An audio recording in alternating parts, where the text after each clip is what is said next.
Fall in love with your user's problem, not your solution. A lot of us just naturally, I'm an idea person, so I always have ideas like, oh my gosh, it would be so cool to build this or to build that. And I think that's very natural to have ideas. Maybe the reason I like it is that it's something I have to remind myself constantly, which is like, that's a nice idea or solution, but like, what problem is it solving? How do you get yourself to stop with the ideas? Yeah, it's very difficult, right? And to use sort of a morbid phrase, it's like, how do you, people say sometimes you have to like kill your darlings, and it's just very, very hard to do. I think one thing that helps, again, is to, before starting to implement something, really talk in detail about what you expect to happen, right? And so, again, going back to the experimentation thing, it's like when scientists like are running an experiment or you're testing a drug or something, you have like a really clear hypothesis. And like, this is what we think will happen or what should happen, right? And so then if it doesn't happen, it's really clear that it didn't work, quote unquote. How might someone who is non-technical be able to set themselves apart or be able to land, PM jobs right now? Or do you think, AI is now acting as a kind of leveler for, technical, non-technical folks, and that doesn't matter that much? So no, I don't think that AI is acting as a complete leveler. So what I believe AI, some of the sort of vibe coding tools let you do today is prototype. So if you are somebody who has high agency and you're like, I can just build something with AI and then I can launch it and see how many users I get, I think that's really great. Hey there, and welcome to the first ever episode of The Craft. I'm Emmy, and I'm the creator and host. My goal for this podcast is to learn from senior professionals about the mindsets, mental models, and systems that shape how they work and lead. Our crafter for today is Ope Bukola.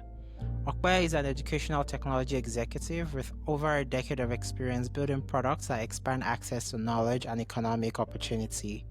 From 2020 to 2024, she founded and led Kibo School, an online university that provided an accredited computer science degree to African students. Previously, she led the product team for Google Classroom, driving its growth to over 40 million monthly active users globally.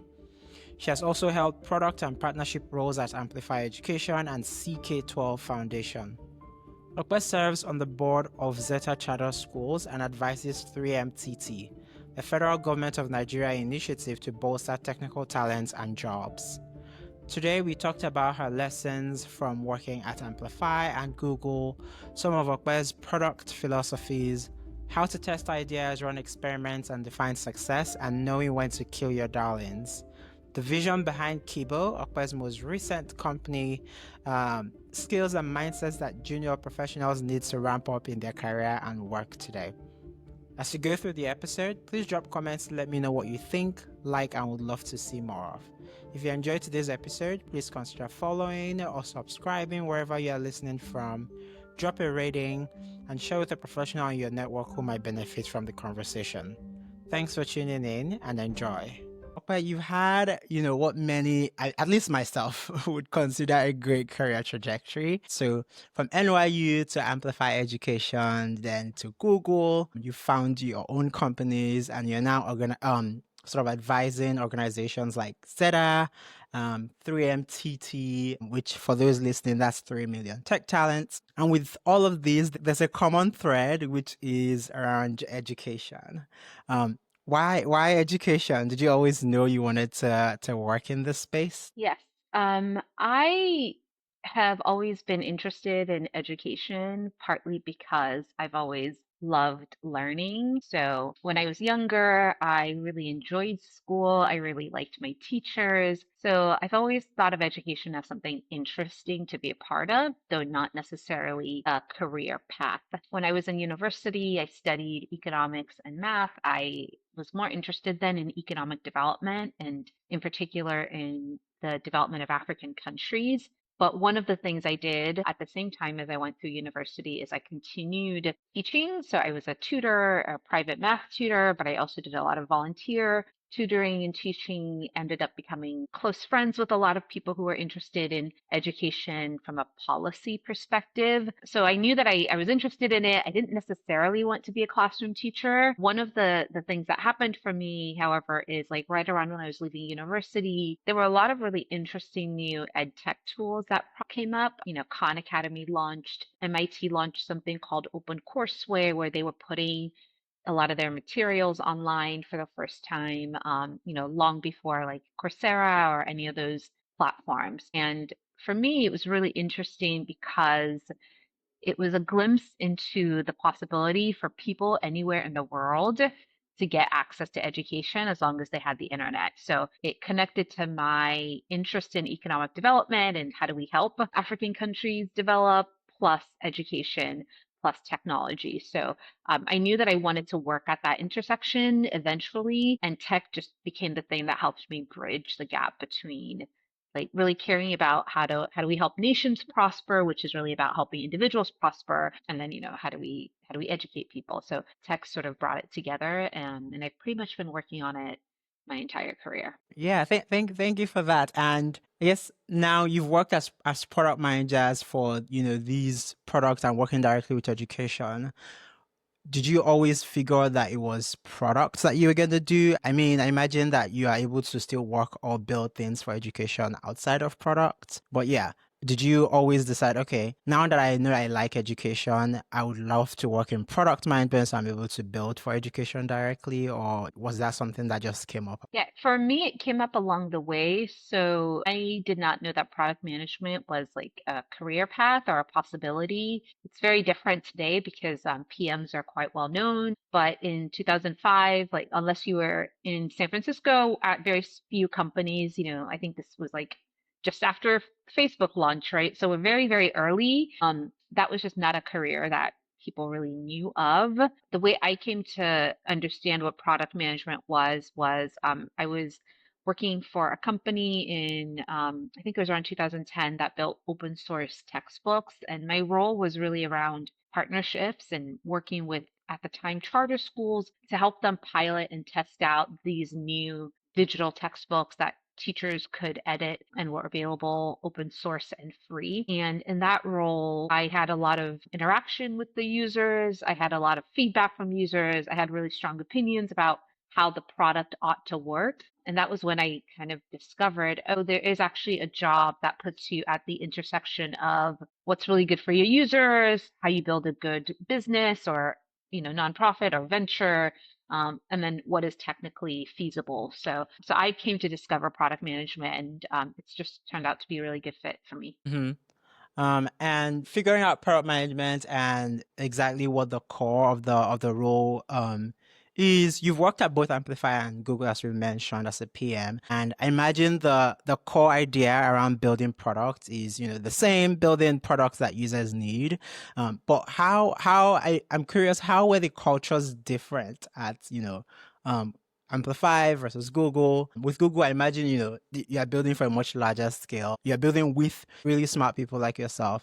But how are the cultures different in these places? Yeah, I mean, I'll share and then I'll caveat and say like it was a long time ago. So my time at Amplify was over a decade ago at this point, and Google is coming up along the same. So it's been a while since I was at these companies.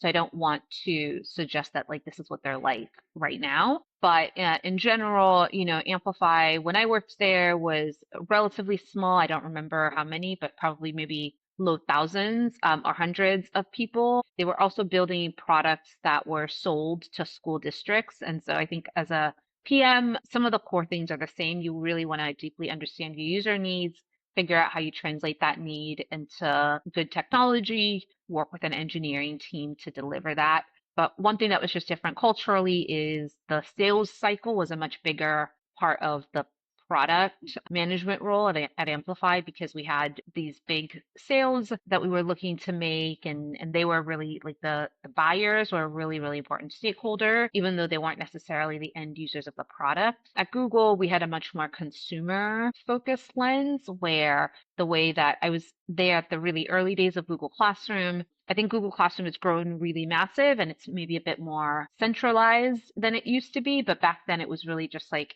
a teacher or a school might decide to use it. And so it was much more around like going directly to those consumers, in these cases, teachers, understanding their needs, getting them to drive adoption. And so in general, it wasn't exactly this, but it felt a bit more like B2B versus B2C culturally in terms of how you think about how you plan the product, how you launch, how you iterate. So that was one big difference in culture. And then, there's just always difference in cultures from company at different companies, right? Depending on what the companies are like. But I think those are less interesting or less generally applicable than some of those B2B versus B2C dynamics. Yeah, you've talked a bit about, your, I guess, product philosophy, where it's understanding the user and, solving for that. You have I don't know whether to describe this as a favorite PM motto that I've heard, that is fall in love with your user's problem, not your solution. I've heard about it a couple times. Can you tell us a bit about this quote? It's a little self-explanatory, but what does it mean to you? Is there a story behind it somewhere? Sure. Fall in love with your user's problem, not your solution. There isn't really a story behind it. I do say that a lot when I'm in product roles, and it's a truism. I say it a lot because it's really hard for people to implement. A lot of us just naturally, I'm an idea person, so I always have ideas like, oh my gosh, it would be so cool to build this or to build that, and I think that's very natural to have ideas. But once you have ideas, the human nature drives us to love our ideas. And so it's one of those things. Maybe the reason I like it is that it's something I have to remind myself constantly, which is like, that's a nice idea or solution, but like, what problem is it solving? In general, whether you're building software products or not, like an organization or a marketing initiative, like whatever it is that you're doing, I think asking that question of like, what problem is this solving is really important. Like, what problem is it solving for the person who's going to use it? What problem is it solving for my business? And so having like a problem focused lens, I think really helps you deliver things that are actually valuable. And today, it's 2025, and I think because of the technology that we have available and like the continued interest in like Gen AI and just all these new possibilities that are opening up, more and more people are falling in love with their solutions versus users' problems. And so I see a lot of tools. I'm like, yeah, that seems interesting, but like, who is it for? Like, why does that person care? Like, what is that person trying to do? Like, at the end of the day, regardless of what methodology you use to deliver your solution, whether it's like traditional software, whether it's Gen AI, whether it's like not software related at all, it has to solve a problem for someone for it to be valuable. Solving a problem for someone for it to be valuable. I think that's something that's profound. And I have sort of a connecting question to this, which is, in addition to, this quote and how you think about it, are there any other, I guess, frameworks or mechanisms that has helped you, I don't know whether pressure test is the right word here, but test the quality of your ideas before building them or as you build them? Are there any other, frameworks that you use to say, okay, this is the right thing or this is not the right thing? So starting with the problem and thinking through like the problem you're trying to solve is a really important one. Another sort of methodology that I subscribe to is just starting small and thinking about experiments. It's can be really difficult when you're building a new product or you have a big vision to go straight to that vision and thinking about like what is the small piece of this that I can execute. It's a little bit of, the MVP or the minimum lovable product, like whatever you want to call it. But I tend to think more in terms of experiments and bets, which is like what is the experiment that I'm going to run?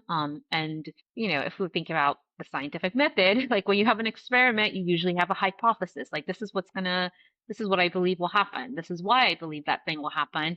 And then I will run the experiment and I'll evaluate. And so taking like an experiment driven approach to product development, I think is really valuable because it forces you to test like small pieces of your idea. And ultimately what experiments let you do is to gather more data about the problem. So it relates back to falling in love with the user's problem. But if you can be running small experiments with your user before you launch the big thing, you end up learning a lot. When we were building Kibo, which, we started out with this vision for we want to do an online computer science program for young Africans. We didn't just work towards that and launch a bachelor's degree, right? We launched these like short courses that were initially 2 weeks and 3 weeks and 4 weeks, but those experiments allowed us to learn a lot and figure things out. Like the ultimate solution was still what we imagined when we started, but there's a ton of nuance and details that are hard to learn without actually just doing. So taking an experiment-driven approach is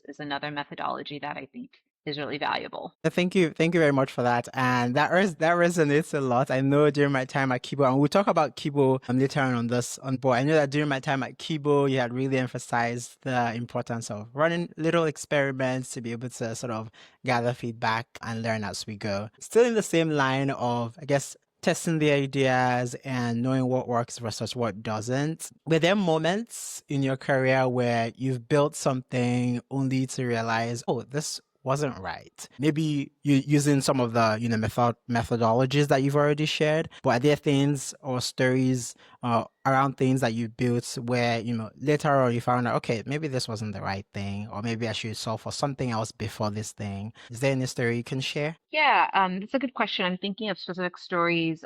Honestly, I think that sort of thing happens all the time. And so they don't loom very largely in my head just because it's a pretty natural part of developing like any product. Or any solution. Even with something like Kibo, when we started, the vision was like a really like completely virtual experience. And we learned really quickly, hey, that's actually not going to work because of infrastructure challenges. And so we need to think about these co-learning spaces as part of the solution. So that's maybe one thing that didn't work. I've been fortunate enough that, and some of it is a mindset thing, like I sort of expect a lot of things to fail. So the things that don't work, I don't even like spend a ton of time thinking about the stories. Well, because for me, they're part of the experiment, right? It's like you sort of, I used to say this a lot, is like you are iterating your way towards greatness. And so part of the like small failures is how you get going on the longer term cycle of whatever it is that you're building. And how, I guess, so this is the question I didn't plan for. How do you get yourself to stop with the ideas? So, like you mentioned initially, we all have ideas and, big ideas around what our solution should be. How do you get yourself to, I guess, not connect too emotionally and be able to recognize and say, let's pause on this thing. This is not working as we intended. Yeah, it's very difficult, right? I think it's like, to use sort of a morbid phrase, it's like, people say sometimes you have to like kill your darlings, and it's just very, very hard to do. I think one thing that helps, again, is to, before starting to implement something, really talk in detail about what you expect to happen, right? And so again, going back to the experimentation thing, it's like when scientists like are running an experiment or you're testing a drug or something, you have like a really clear hypothesis and like this is what we think will happen or what should happen, right? And so then if it doesn't happen, it's really clear that it didn't work, quote unquote. I think people often, though, we don't set up that initially. Like we don't say, okay, this is what we believe and why, and kind of hold ourselves accountable to it. I think if you, as an individual or as a team, you write up like, okay, these are our goals, these are hypotheses, this is the definition of success before you even start the thing, then after the thing has happened, it's a lot harder for you to kind of pretend it's successful, right? So an example is like if I'm working on a new product and I do like a 1 month experiment to launch it and I say, okay, we're going to sell 50 units and 80% of the people have to say that they would refer a friend, right? Those are our two success metrics. And then I go through this process and 3 months later, we actually sold 30 and only 50%. Then it's like, wait, but this didn't actually work, right? We didn't meet our goals versus if I didn't have those goals, like those metrics, because I've worked on it, I've invested time, energy, like we're not good at sunk costs as humans.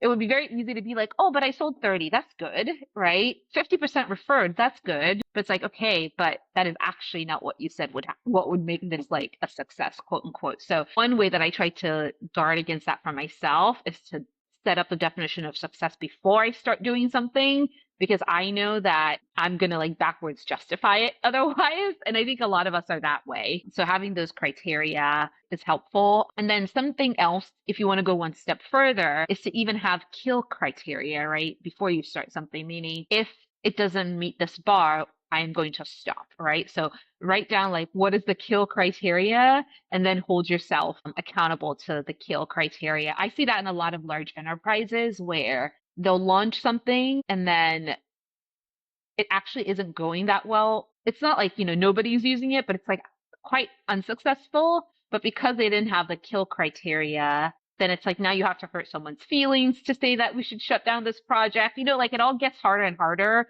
But if everybody was involved before anything happened, and even the project owner was part of setting that kill criteria, it's a lot easier to kill it. And then the last thing I'll say is, so, having success metrics, having kill criteria. I think the third thing is more of just a sort of individual and organizational mindset, which is trying to create a mindset of we try and we're going to fail, like a mindset that makes failure acceptable and not hugely detrimental, that doesn't overly punish individuals for failure. Because if you are in an environment that punishes things not working out, you're going to be incentivized to make everything to keep going no matter what. And then if you're the kind of individual that like really punishes yourself internally when things don't work out, you're also not going to be really good at being like, okay, I should just stop and choose a different path. So the core ideas are having success, I guess you can call it success criterias and kill criterias, and being able to hold yourself accountable to those, and more as a personal or individual and organizational mindset around making failure acceptable. Thank you for Yeah. sharing that. Yeah, there's a book. Sorry, I just said one more thing. There's a book that I really love that I recommend to people all the time about this. It's a book called Quit. It's by a woman, Annie Duke, who's a great thinker and also was a professional poker player, but just like really helps you think about frameworks for when you should stop doing things. And that book was really helpful for me at a time when I needed it. And I just think it's good for all people to think about, okay, sometimes you got to stop doing things. And Yeah, thank you. Quit by Annie Duke. I'll link that in the show notes for everyone listening. So shifting gears, we've hinted at Kibo, but shifting gears to that, more recently you were the CEO of Kibo, and for those listening, Kibo was an online university that provided accredited computer science degree to African students, and I was privileged to serve at the company, and I worked alongside Okpa a lot. So Okpa, tell us why did you start Kibo? What problem did you feel it needed to solve? Yeah, so the problems that Kibo was really trying to solve was improving the quality of higher education on the continent. So Africa's higher education sector suffers from two challenges. One is like a lack of capacity, meaning there are more people who want to go to university than there are university spots. In places like Nigeria, where I'm from, every year like 1 million students or so take JAM and don't get a spot in university. And then I think even bigger problem is quality, right? So you have a lot of university grads on the continent who come out and they are unemployed and also unemployable. And I experienced this personally when trying to hire. It's like people who are coming out of university but just did not have the skills needed. And prior to starting Kibo, I always worked in technology companies. I worked at Google right before. And so I had this ambition for, I think that young people in Nigeria and Kenya have the potential to be great software engineers and to build some world-class companies. But I think the thing that is really impeding us and continues to impede us is that we have a lot of potential, like a lot of potential talent, but I don't actually think we have a lot of high quality talent. And there's a lot of reasons that is, but I lay a big part of the failure at our education system. So the idea with Kibo, or the problem we were trying to solve, is like, can we provide a world-class computer science education to young Africans without them having to leave the continent, which is what people typically do. And, we know that going abroad is not available for the overwhelming majority of the population. So that's what we were trying to do, is just really solve the problem of like low quality higher education. You've talked a lot about, and more of us who have worked with you have heard the word like world class, which was also it was a common saying at Kibo. What does being world class mean to you? And why do you think it's important, for Africans to strive towards that? Being world class means being able to keep up with the best people in the world in whatever domain that you're in. And I think it's important for Africans to strive towards that because our competition is the whole world. So if I today want to go out and hire a marketer or I want to hire a virtual assistant, I'm not just going to look around and say, who's in New York or who's in Atlanta? I can hire somebody in the Philippines. I can hire somebody in India. I can hire someone in Kenya. And I think the world is increasingly becoming that way. And so if you want opportunities for your people have to be the best. And I think that there was a period where you could get by being the cheapest talent, right? Where it's like, okay, fine, you're not very good, but it's very inexpensive to hire you, so I'll hire you. With some of the things that we're seeing in technology and the automation of the lowest rung of work, that's becoming less and less possible, right? It's like, well, the tech is just going to do the low skilled stuff now anyway, and no matter how cheap you are as a person, you're not going to be as cheap as Claude. So now I think it's even more important if you want to create opportunity for yourself to not just be looking around and thinking, oh, this is how good the bar is. Like the bar has to be the best in the world. And in a place like Nigeria that I know well, it's like our bar is really low for all sorts of things, not just education, right? It's like we manage it like that. So we're just managing all sorts of nonsense in our culture. And like we have to get to the point, right, where we're not just looking around and be like, oh, I mean, Shabi, this is better than what they do in Lagos. It's like, doesn't matter, right? We need to think about like, what are the best people in the world doing and how can we be among them? I laughed at this question because I had like this manage it like that question right after this.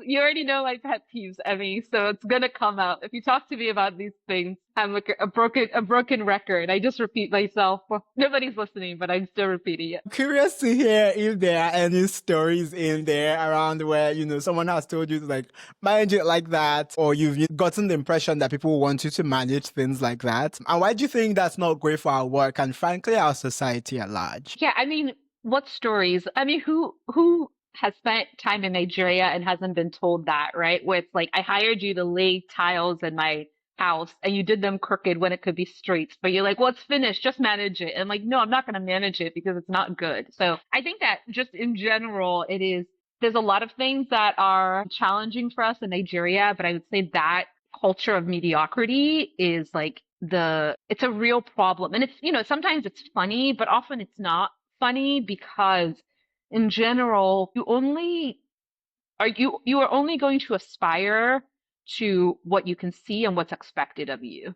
And one of the things I'm really proud of at Kibo is that like we had like a really good team, like a good workforce, but our students were also pushed really far, and because of that, not everybody made it, right? Like not everybody was able to stay on the team, not everybody was made to stay able to stay in the institution. And we weren't trying, I'm never trying to push people out because I think everybody has infinite potential, right? But what I'm looking for are people who, to me, it doesn't matter what you can do when you get there. It matters like your willingness to push yourself to grow, and then your willingness to believe in excellence. And so I have, yeah, I think sometimes we can get more into this. Like sometimes people just they don't believe in excellence. Like the manage it like that phenomenon has like really seeped into their brain. But I think it's so important to us to get to your question. Good enough is not good enough, right? And yes, sometimes it drives you nuts because you're constantly trying to get better. And so we do have to learn to like moderate ourselves like psychologically because it can get, but that's not our problem in Nigeria. Our problem is not that we're over striving for excellence. Trust me. So we don't need to worry about that. That's like, that would be a nice problem to have. Like, I think our problem in general is that we're just not doing things as well as they could be. And we see it in all sorts of small failures. I was just reading some news article about this atrocious thing that happened with GM, which is like the exam people take to go to university. And the leader gave a sort of press statement that was so, to me, it just lacked any ability to take personal responsibility. And I'm like, in a society that works, this guy would quit or he would be fired, even if it wasn't his fault. It's just like part of striving for excellence is being like, oh, I'm in charge of this organization and something like this happens, then I'm not doing a good job. And so I think until we expect excellence and instead everybody's like, oh, well, I forget what he said, like man plans, but God, whatever. I can't even remember the phrase. Man It's proposes, but God disposes. I think that's the something like opening. that. Just totally like unbelievable, so stupid. And like thankfully, I feel very fortunate to have been raised by two very strong Christians. And one of the phrases my dad always says is that like God will always do his own part. The question is, will Okpayami do her own part, right? And I think that's the philosophy that we need to have, which is like, yes, of course, like we don't control everything or many things, but actually, you control a lot. You have a lot of agency. So you go and you do your own part, right? And do your own part excellently. And then, watch what God will do. But I think until we change our mindsets to that, like, oh yeah, we can be excellent. I can do even in the midst of a system that's flawed, I'm going to try to be excellent. If we had enough people adopting that mindset, you would start to see a lot of things changing. Totally agree. And in the, still in the conversation around education and what it could potentially look like. So what do you hope, education for Nigerians or Africans more broadly could look like? And maybe a way to think about this question might be for folks who are building, who want to continue to build for education, who are building for education out there right now. If things were perfect, what would you hope that, they focus on, or what do you hope that will? Gosh, it's a really difficult question, Emmy, and we would need like a 10-hour podcast for me to answer this question. So I won't really be able to answer it, but I will say a few things that I think are relevant. One is in an ideal world, we would have a much greater focus on quality early education for everybody. Even though I worked in higher ed, I actually think like our huge problem is that we've got millions and millions of young African, we are as a region in a baby boom and there's just like more and more of us. And our education system isn't keeping up. So how do we do, 0 to 12 years old education that's really, really high quality, really strong, gives people like the mental faculties to prepare for an uncertain future? We're not doing that now. So I think in an ideal, quote unquote, perfect world, we would, and that job is really a job of government and families, right? But in a perfect world, we would have much more focus on reimagining primary and secondary schooling to create like a really strong foundation for young Africans. Outside of primary and secondary schooling in higher education, I said that there's not enough higher education seats, but the thing that I would go after in higher education is just much more quality. I don't think the quantity problem is worth solving without the quality problem, because what I'm starting to see is people are going to create, as the regulations are loosening up, and now even in a place like Nigeria, it's easier to do like online institutions, open institutions. I think we're going to see the market get flooded with really crappy institutions, and that doesn't help us. So yes, everybody will have the degree credential. Like the credential doesn't matter in this world, right? Like what matters is how good you are and what you can do. So I think in like a ideal world, we would have a focus on incentivizing really, really high quality institutions, if nothing else, just to serve as models for what's possible in our own context, right? Like super strong, high quality institutions that are local to us, right? Like money leaves Nigeria every year, right? To send young people to really everywhere in the world. It used to just be like the UK, US, Canada, but now it's Asia, it's like Eastern Europe, it's LATAM. Like we are just giving money away, right? And I think it's fine. Like those people ought to go where they can increase their potential. But what it means is like we're not developing like the capacity locally. We're not developing like the belief that we too can do things that are strong. And so again, I think in higher education, in an ideal world, our focus would be on really strong quality. I was just having a conversation recently about IIT, which is a education group of institutions that the Indian government launched like in the 60s and 70s, and I think it is very directly responsible for a lot of the progress India has made in terms of becoming, for a long period at least, like the sort of outsourcing capital of the world for software. So I think we have to invest in just quality in higher ed, and then in K-12 invest in again quality, but also actually there like really quantity to get every child into school. So shifting gears back to product, you've been I guess work this time. You've been pretty vocal about your appreciation for writing. In the tweets that I found from your Twitter account from years ago, and I think might still be relevant now, you had shared good writing is underappreciated and sadly devalued in education's focus on STEM. Learning to write well has benefited me as much in my tech career as my math major has. First of all, do you think this is still relevant now? And, are there examples you can share of how, writing has been beneficial to you, especially in your work as a PM? Yes, so it is still relevant. I think I probably tweeted that like a decade ago. I haven't been on X in years at this point, so I know it's an old tweet, or I guess we're still calling them tweets. I don't know, whatever. So yes, 100%. I think that the ability to write well is more important than ever, which might seem unintuitive when Claude writes so well and ChatGPT and Grammarly, but good writing is a proxy for good thinking, right? And that's really what we're talking about when you write is like how you think. And so, Amazon kind of had like a thing that they were famous for a while where you would have to write these memos and they were only 6 pages and everybody would read the memos. And I like that model because writing well requires thinking well. I was pitching a friend on an idea I had, and I like to write sort of 2 pagers when I have an idea, but it's very hard to write 2 pages. Like usually I start out with six, like everything's disorganized, it doesn't really make sense. And it is the process of rewriting it to be like, let me distill this down to its essence, right? So the writing process is actually a thinking process, right? And people who can write really clearly, it's usually directly related to how well they think. Now, it is interesting today for me, just as in a role of like, say, hiring or evaluating people, I know that oftentimes people are not, like, they're not doing the writing themselves, right? Like they're using AI to do it. So I'm still thinking through what the implications of those are for how you evaluate people. But it is still true though, that good writing is really valuable in your career. And even we don't have to get into this. Like I certainly I love using Claude, and Claude is part of my writing process, but I still really try to write a lot and think through writing. And then in terms of my PM career, it's just like a big part of what you're doing as a PM is clarity, right? You're taking an organization where there are lots of individuals, meaning like kind of lots of different ideas about like what we're doing. And you're trying to get everybody to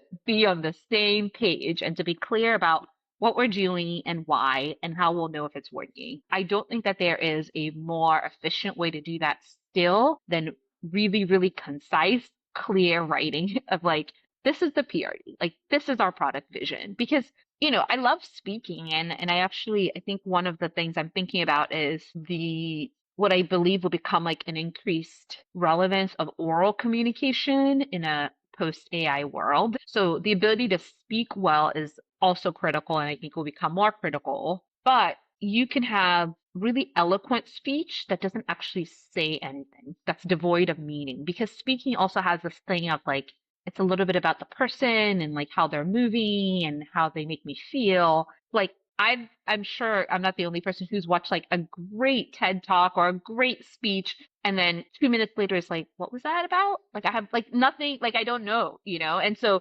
writing, I think, kind of forces you, because it's asynchronous, right? Like you write it and then other people approach it away from you. It's very obvious whether or not it's clear and it holds together. In a way that speech, you can kind of fake it a little bit by using other things beyond the words. I really, really appreciate that. And this reminded me a lot about my early days at Kibo, where I would see multiple, and obviously this ties to the comment around, talent quality and being able to, at least get to a certain level, when you get to the workplace. But this reminded me a lot about my early days at Kibo. I would wake up and I would see lots of comments, lots of suggestions like, Emmy, what are you saying here? Like, what exactly are you trying to pass here? So I've definitely now, at least I now appreciate a lot of that training, because a lot of my work right now involves writing, and being able to do that clearly and you're sending that to busy professionals is, a big ask. And so being able to do that well, I think is super, super important, especially in your work as a PM. So you've done a lot of hiring. right? So with how things are right now, with the hiring freezes, with the layoffs, at the time of recording, Microsoft just laid off 6,000 people. So with all the hiring freezes, with AI right now, if you're hiring a PM today, what would you say would be some immediate green flags? And what would you say would be some red flag? Maybe let's take one green flag and one red flag. Sure. So I don't think that the things that matter have changed that much in terms of what makes a really good PM. I think the big green flag is somebody who is high agency. And so how do you demonstrate high agency? If you're coming and you're saying, okay, I want to be a PM, I think it's a really interesting role, but you've never built anything. How do I know that you have agency, right? Or today in the world where you've got all of these new tools that are changing how software engineering happens. If you're a PM and you've never used any of these tools, or you're not like sort of trying to stay informed about what's out there, then you're not really showing that you have like high agency or high initiative. So I think I think I just did the green and red flag, but a green flag would be someone who demonstrates like really high agency and that they've like gone and they've built a bunch of things, even if those things didn't go anywhere, but they're a builder. I think a red flag, on the other hand, would be somebody who isn't really even trying to keep up with what's changing in the industry. So if I'm talking to you and it's like, oh no, I've never used Replit, I've never used Lovable, I've never used V0, I don't even really know what these things are, I'd be like, bruh, what? Like, just they're, What you have you know, been like, doing? what have you been doing? Yeah, like are you like laying under a rock and expecting a PM job? So yes, I think not attempting to stay up to date is a big red flag. And I had this question a lot for you during my time at Kibo, but how might someone who is sort of non-technical be able to set themselves apart or be able to land, PM jobs right now? Or do you think, AI is now acting as a kind of leveler for, technical, non-technical folks, and that doesn't matter that much? So no, I don't think that AI is acting as a complete leveler. So what I believe AI, some of the sort of vibe coding tools let you do today is prototype. So if you are somebody who has high agency and you're like, I can just build something with AI and then I can launch it and see how many users I get, I think that's really great, because 10 years ago, when I would be trying to talk to people who were trying to break into PM and weren't technical, the challenge is like people don't really want to hire a new PM. Like it's very hard. The big companies used to do it. They're shrinking, but it's just hard to have like a brand new PM. And so the trick and what I used to tell people is, okay, try to see if you can like build something on the side, right? Hire a software developer, find a friend who's a developer, try to launch something on the side. The good news is like that's so much easier to do now, right? You don't even need to hire a developer because you can do it yourself. So AI is leveling that part of the playing field for prototyping, but AI is not changing the need for a PM to understand technology, right? So if you think about if you're going to try to be a product manager and I'm interviewing you and I give you an app and I'm like, just explain to me like the different components of this app. Like if you cannot conceptualize like this is what a database is, or this is what an API is, like this is how just like conceptually how things work, that's still really important, right? You're not going to be the engineer, you're not doing the systems design, but you've got to have a good conceptual understanding of software and technology. And then even today, I would say like a good conceptual understanding of like how, because everybody's trying to integrate AI into their products, of how AI products work, and some concepts that are more related to like AI product builds specifically.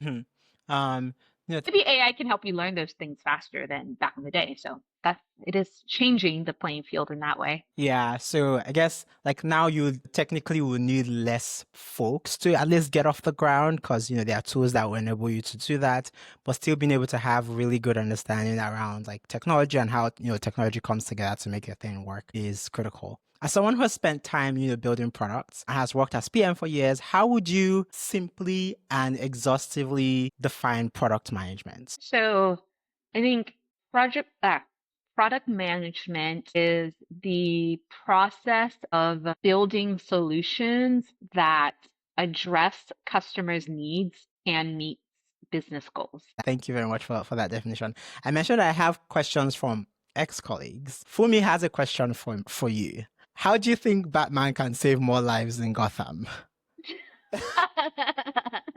I don't know how many lives Batman is saving in Gotham as we speak, so it's hard. I'll do one that's like cheeky. I think Batman should be spending more time educating people, and if Gotham has a more educated workforce, there'll be less need for lives to be saved. Good answer. I asked that question to get a laugh out, but thank you for that answer. Cheryl asks, what are the skills that people should prioritize for work today? I know that's very broad, but maybe you can think about it in like that entry level, new grad or new employee level. What do you think are some skills that people should prioritize for work? Yeah, I don't know if these are skills or mindsets because I think they're like lots of skills, but I think one mindset again is like agency, like be the type of person who gets things done. Don't be passive. Like you have a lot of agency, use it. So I want to work with people who I know will try to get things done. The other thing is like be the kind of person who does what they say they'll do. So often when you're hiring someone really early in their career, again, I don't necessarily expect them to have a ton of skill, but I expect them to be conscientious, right? Like show up, do the thing. And gosh, like so many people like lack just the ability to be conscientious. So I would say, yeah, conscientiousness, agency. And then the third one are just strong communication skills, right? Like really work on how you speak, really work on how you write, even if you're going to be a software engineer. So to be clear, those three things I think are critical no matter what you type of job that you're looking for.